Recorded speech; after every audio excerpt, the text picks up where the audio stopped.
Avtobuна кандай эртең кандай абалда чыккан, механиктен кандай чыккан, ошонун баарын текшеребиз. Ошол негизинде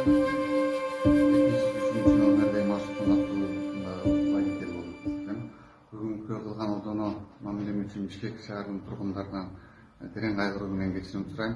Жана ошондой эле карындашыма кылып койгон ачуума алдырып кылып койгон кылыктарым үчүн терең кайгыруу менен кечирим сурайм. Мындан ары мындай иштер болбосуна кепилдик берип, кыргыз элинен, кыргыз эли журтунан, Бишкектин тургундарынан кечирим сурайм.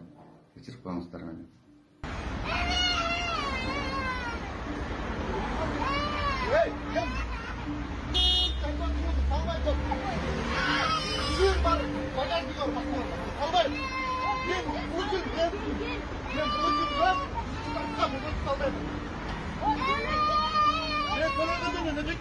Ben